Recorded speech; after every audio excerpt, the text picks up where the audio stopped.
بسم اللہ الرحمن الرحیم الف لام میم الف لام میم۔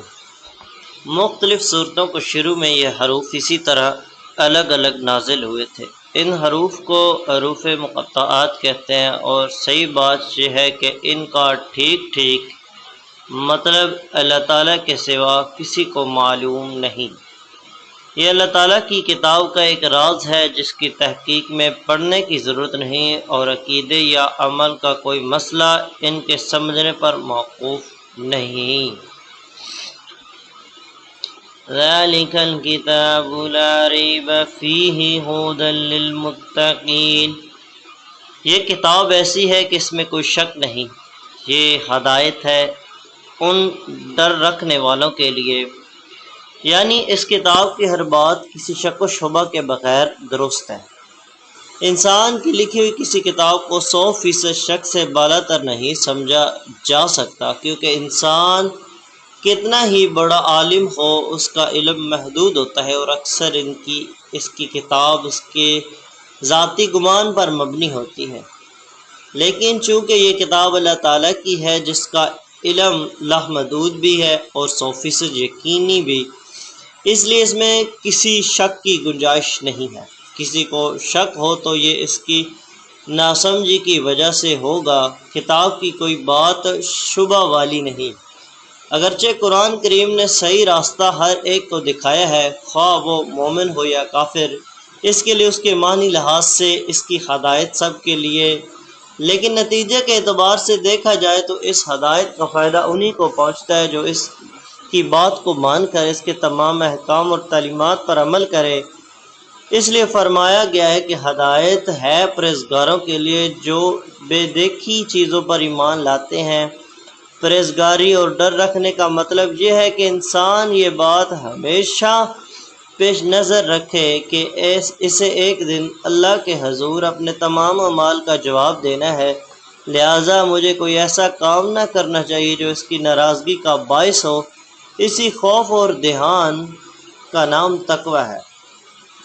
بے دیکھی چیزوں کے لیے قرآن کریم نے غیب کا لفظ استعمال فرمایا ہے۔ اس سے مراد وہ چیزیں جو آنکھوں سے دکھائی نہیں دیتی، نہ ہاتھ سے چھو کر یا ناک سے سونگھ کر انہیں محسوس کیا جا سکتا ہے، بلکہ وہ صرف اور صرف اللہ تعالیٰ کی وحی کے ذریعے معلوم ہوتی ہے، یعنی یا تو قرآن کریم ان کا ذکر ہے، یا حضرت محمد صلی اللہ علیہ وسلم نے وحی کے ذریعے وہ باتیں معلوم کر کے ہمیں بتا دیا ہے۔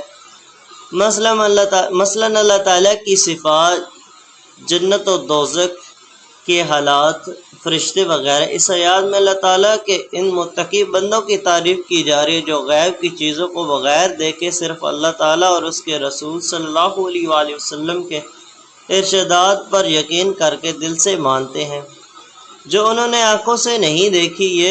یہ دنیا چونکہ امتحان کی جگہ ہے، اس لیے اگرچہ یہ چیزیں آنکھوں سے نظر آ جاتی، پھر کوئی شخص ان پر ایمان لاتا تو کوئی امتحان نہ ہوتا۔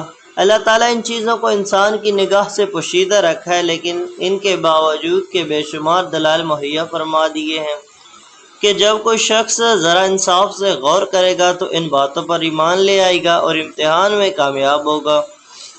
قرآن کریم نے بھی وہ دلائل بیان فرمایا کہ جو انشاءاللہ آگے آتے رہیں گے۔ ضرورت صرف اس بات کی ہے کہ قرآن کریم کو حق طلبی کے جذبے سے غیر جانبدارانہ ہو کر پڑھا جائے، اور یہ خیال دل میں رکھا جائے کہ یہ معاملہ ایسا نہیں کہ اس میں لاپرواہی برتی جائے۔ یہ انسان کی ہمیشہ کی زندگی کی بہتری اور تباہی کا معاملہ ہے، لہذا یہ ڈر صرف دل میں ہونا چاہیے کہ کہیں میری نفسیاتی خواہشات قرآن کریم کے دلائل ٹھیک سمجھنے میں رکاوٹ نہ بن جائے۔ اس لیے اس کی دی ہوئی ہدایت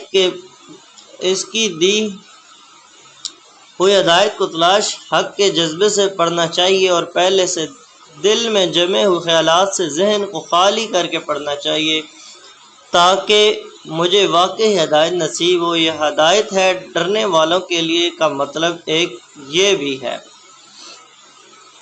الذین یؤمنون بالغیب ویقیمون الصلاة ومما رزقناہم ینفقون، جو بے دیکھی چیزوں پر ایمان لاتے ہیں اور نماز قائم کرتے ہیں، اور جو کچھ ہم نے انہیں دیا اس میں سے اللہ کی خوشنودی کے کاموں میں خرچ کرتے ہیں۔ جو لوگ قرآن کریم کی آیات سے ہدایات سے فائدہ اٹھاتے ہیں، یہاں ان کی صفات بیان فرمائی گئی ہے۔ ان میں سے سب سے پہلی صفات تو یہ ہے کہ وہ غائب یا ان اندیکھی چیزوں پر ایمان لاتے ہیں، جس کی تفصیل پیچھے گزر چکی ہے۔ اس میں تمام ایمانیات داخل ہو گئے، جس کا یہ خلاصہ ہے کہ جو کچھ اللہ تعالیٰ نے قرآن کریم میں بیان فرمایا، یا جو کچھ حضور صلی اللہ علیہ وآلہ وسلم نے فرمایا، اس سب پر ایمان لاتے ہیں۔ دوسری چیز نماز قائم کرنا بیان کی گئی ہے، جو بدنی عبادتوں میں سب سے اہم ہے، اور تیسری چیز اپنے اعمال میں سے اللہ تعالیٰ کے راستے میں خرچ کرنا، جس میں زکوٰۃ و صدقات آ جاتے ہیں، جو مالی عبادت ہے۔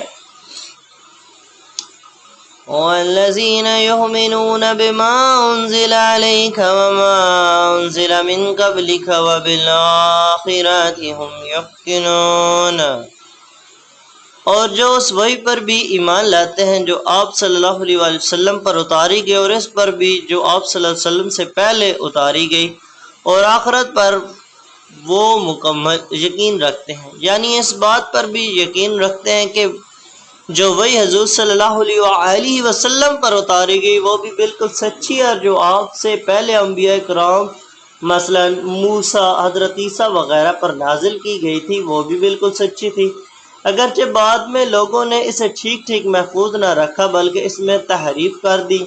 اس آیات میں اسی طرف بھی اشارہ کر دیا گیا کہ وحی کا سلسلہ حضور صلی اللہ علیہ وآلہ وسلم پر ختم ہو گیا۔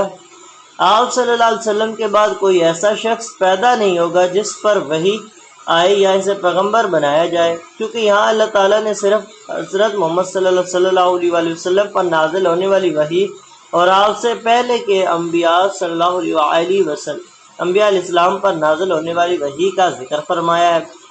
آپ صلی اللہ علیہ وسلم کے بعد کسی وحی کا ذکر نہیں فرمایا۔ اگر آپ کے بعد کوئی نیا پیغمبر آنے والا ہوتا یا اس کی وحی پر ایمان لانا ضروری ہوتا تو اس کو بھی یہاں بیان فرمایا جاتا، جیسا کہ پچھلے پیغمبروں سے یہ عہد لیا گیا تھا کہ آپ حضرات کے بعد حضور صلی اللہ علیہ وآلہ وسلم تشریف لانے والے ہیں، آپ کو ان پر بھی ایمان رکھنا ہوگا۔ دیکھیے قرآن کریم سورۃ آل عمران آیت نمبر 81 میں آخرت سے مراد وہ زندگی ہے جو مرنے کے بعد حاصل ہوگی اور جو ہمیشہ کے لیے ہوگی، اس میں ہر بندے کو دنیا میں کئی اعمال کا حساب دینا ہوگا، اور اسی کی بنیاد پر یہ فیصلہ ہوگا کہ وہ جنت میں جائے گا یا جہنم میں۔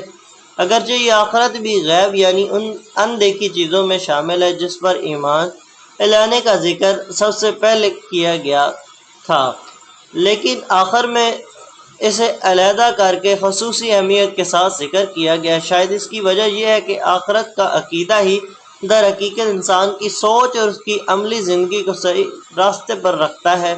جو انسان یہ یقین رکھتا ہے کہ ایک دن مجھے اللہ کے سامنے پیش ہو کر اپنے ہر عمل کا جواب دینا ہے، وہ کسی گناہ یا جرم کے ارتکاب پر کبھی ڈٹائی کے ساتھ آمادہ نہیں ہوگا۔ آج کے لیے اتنا۔ اگر آپ کو ہماری یہ ویڈیو اچھی لگے تو آپ ہمارے چینل کو سبسکرائب کیے تاکہ ہمارے لیٹسٹ اپلوڈ آپ تک جلد سے جلد پہنچے۔ والسلام۔